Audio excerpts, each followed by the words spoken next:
Bismillahirrahmanirrahim. Assalamualaikum warahmatullahi wabarakatuh.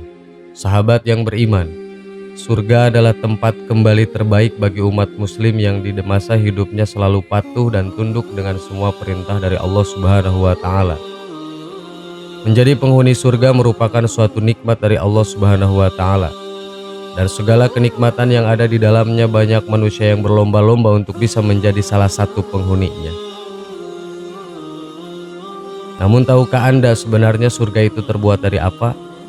Apakah sama dengan yang ada di bumi yang kita tinggali sekarang ini? Inilah macam-macam surga dan bahan pembuatannya.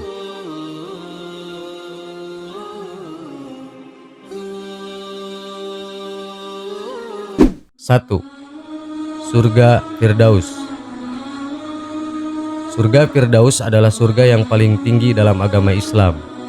Surga Firdaus ini oleh Allah Subhanahu wa Ta'ala diciptakan dari emas.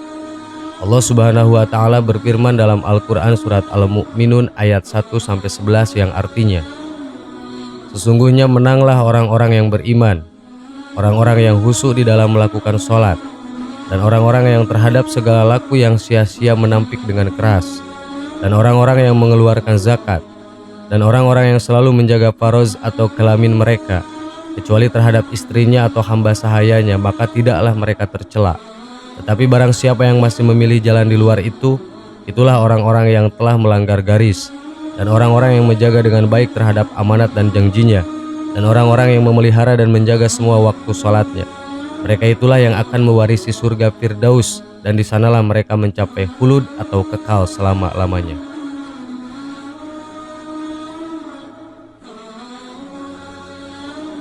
2. Surga Aden. Surga Aden diciptakan oleh Allah Subhanahu wa Ta'ala dari intan putih. Berikut adalah firman Allah Subhanahu wa Ta'ala mengenai surga Aden.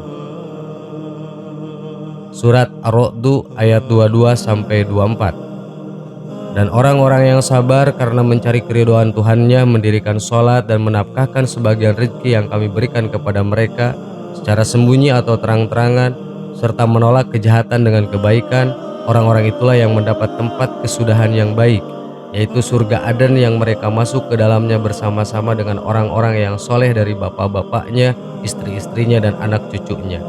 Sedang malaikat-malaikat masuk ke tempat-tempat mereka dari semua pintu sambil mengucapkan, Salamun alaikum bima sobartum. Maka alangkah baiknya tempat kesudahan itu. Surat Maryam ayat 60 dan 61. Kecuali orang-orang yang bertobat, beriman dan mengerjakan kebajikan, maka mereka itu akan masuk surga dan tidak didolimi atau dirugikan sedikit pun, yaitu surga Aden yang telah dijanjikan oleh Allah kepada hamba-hambanya. Sekalipun surga itu tidak tampak, sungguh janji Allah itu pasti ditepati. Surat Toha ayat 75 dan 76. Dan barang siapa yang datang kepada Tuhannya dalam keadaan beriman, lagi sungguh-sungguh telah beramal soleh, maka mereka itulah individu-individu yang memperoleh tempat-tempat yang tinggi atau mulia, yaitu surga Aden yang mengalir sungai-sungai di bawahnya. Mereka kekal di dalamnya, dan itu adalah balasan bagi orang yang bersih atau dari kekafiran dan kemaksiatan. 3. Surga Naim. Surga Naim merupakan surga yang Allah ciptakan dari perak putih. Allah Subhanahu wa Ta'ala berfirman dalam Al-Quran surat Al-Qalam ayat 34 yang artinya, sesungguhnya bagi individu-individu yang bertakwa disediakan jenis surga dalam Islam yang penuh kenikmatan di sisi Tuhannya.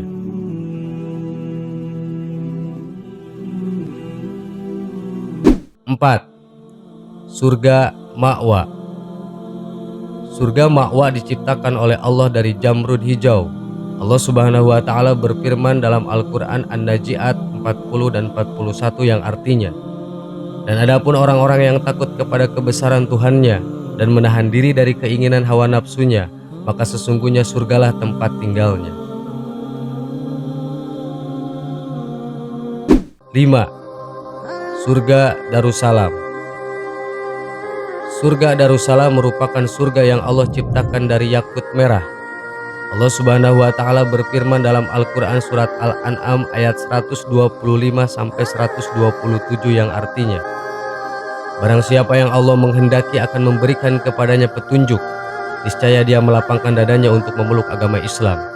Dan barang siapa yang dikehendakinya Allah kesesatan, niscaya Allah menjadikan dadanya sesak lagi sempit seolah-olah ia sedang mendaki langit. Begitulah Allah menimpakan siksa kepada orang-orang yang tidak beriman. Dan inilah jalan Tuhanmu, jalan yang lurus. Sesungguhnya kami telah menjelaskan ayat-ayat kami kepada orang-orang yang mengambil pelajaran. 6. Surga Darul Muqammah. Surga Darul Muqammah merupakan surga yang diciptakan oleh Allah dari permata putih. Calon penghuninya adalah orang-orang yang melakukan banyak kebaikan. Dalam Al-Quran surat Fatir ayat 34 dan 35 Allah berfirman, "Dan mereka berkata, segala puji bagi Allah yang telah menghilangkan duka cita dari kami.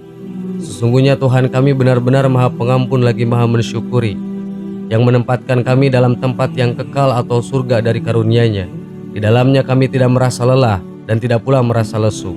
Quran surat Al-Fatir ayat 34-35. 7. Surga Al-Maqamul Amin. Surga Al-Maqamul Amin merupakan surga yang Allah ciptakan dari emas. Calon penghuninya adalah orang-orang yang sangat beriman, yaitu yang benar-benar bertakwa kepada Allah Subhanahu wa Ta'ala. Innal muttaqina fi maqamin amin. Sesungguhnya orang-orang yang bertakwa berada dalam tempat yang aman. Quran surat Ad-Dukhan ayat 51. 8.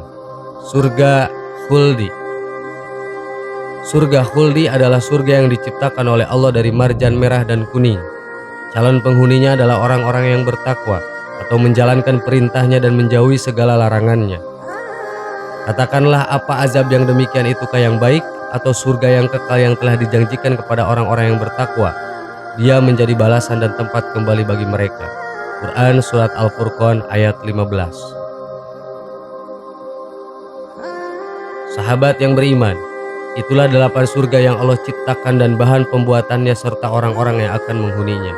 Semoga bermanfaat. Amin. Wallahu a'lam. Wassalamualaikum warahmatullahi wabarakatuh.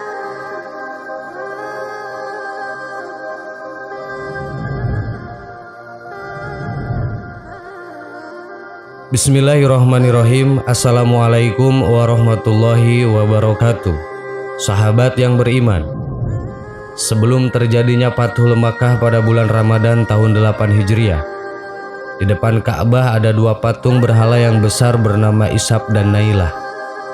Ishab dan Nailah ini ternyata adalah seorang pasangan kekasih yang kemudian menjalin kasih dan melakukan perzinahan di depan Ka'bah dan langsung dikutuk menjadi batu. Ishab merupakan laki-laki yang tinggal di Yaman dan jatuh cinta kepada Nailah yang tinggal di Mekah. Namun ketika hendak melamar Nailah, orang tua Nailah tidak merestui, hingga akhirnya keduanya memilih untuk melakukan hubungan diam-diam. Pada suatu hari, musim haji merupakan momen yang digunakan untuk bertemu. Keduanya pun sepakat untuk bertemu di depan Ka'bah dan melakukan jinah pada malam harinya. Karena pada malam hari kondisi Ka'bah memang sepi dan tidak ada aktivitas. Karena perlakuan itu, Allah Subhanahu wa Ta'ala pun mengutuk mereka menjadi batu. Keesokan harinya masyarakat yang hendak melakukan tawaf kaget dan memilih meletakkan kedua patung di lokasi yang berbeda. Patung Ishab diletakkan di Bukit Sofa dan patung Nailah di Bukit Marwah.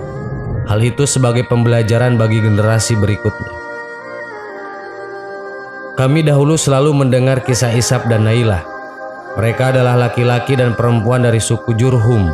Mereka berdua berzina di dalam Ka'bah. Maka Allah Subhanahu wa Ta'ala mengubah mereka menjadi 2 buah batu, kata Aisyah radhiyallahu anha.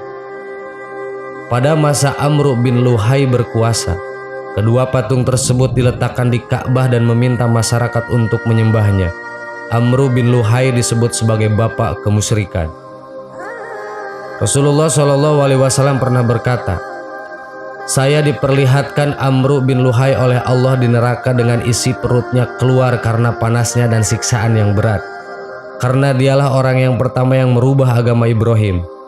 Hai Aksam, aku melihat Amr bin Luhai bin Qoma'ah bin Khinji menyeret usus-ususnya. Dan aku tidak melihat orang amat mirip dengan orang lain melainkan engkau dengannya dan dia denganmu. Kemudian Aksam berkata, barangkali kemiripannya denganku membahayakanku wahai Rasulullah. Rasulullah bersabda, tidak, karena engkau orang mukmin dan dia orang kafir. Dialah orang yang pertama kali merubah agama Ismail, memasang berhala, mengiris telinga unta, melepas saibah, memberikan wasilah dan melindungi Ham. Hadis riwayat Bukhari. Dikisahkan Amr bin Luhai sebenarnya adalah orang yang sangat baik hati. Masyarakat Mekah saat itu pun menganggapnya sebagai seorang ulama. Namun Amr bin Luhai tak memahami betul ajaran agama Ibrahim. Suatu hari ia pergi ke Syam untuk berniaga di Balqa. Ia bertemu dengan suku Amalik yang mendengarkan ajaran Ibrahim hanya setengah-setengah. Suku asli Syam ini menyembah berhala dengan sebutan Allah. Lalu Amr bin Luhai pun bertanya, apa yang sedang kalian lakukan? Lalu dijawab, patung-patung inilah yang memberi kami makan, minum, dan kekuatan, sebagai penolong tatkala dimintai pertolongan, serta pemberi hujan tatkala diminta hujan, dan yang paling penting bisa mendekatkan diri kepada Allah. Setelah melakukan pembicaraan, Amr bin Luhai meminta salah satu patung, dengan alasan di Mekah saat itu sedang kesulitan air. Patung bernama Hubal itu pun dibawa Amr bin Luhai ke Mekah. Sejak saat itu, Amr bin Luhai memerintahkan agar masyarakat membuat patung dengan ciri khas sukunya masing-masing. Dan Hubal merupakan patung yang paling dihormati oleh semua suku. Patung Wud untuk suku Kai, patung Suwa untuk suku Hujail, patung Yaguz untuk suku Toy, dan patung Ya'uk untuk Hamajan dan Yasar. Keduanya sebagai oleh-oleh dan cenderamata bagi jamaah yang melakukan ibadah haji. Proses kejahiliahan ini berlangsung selama 5 abad, sebelum akhirnya Rasulullah SAW datang dan membebaskan proses kemusyrikan itu di abad ke-8 Hijriah. Sahabat yang beriman, semoga bermanfaat dan menjadi ilmu untuk kita semua agar jauh lebih mendekatkan diri kepada Allah Subhanahu wa Ta'ala. Amin. Wallahu a'lam. Wassalamualaikum warahmatullahi wabarakatuh.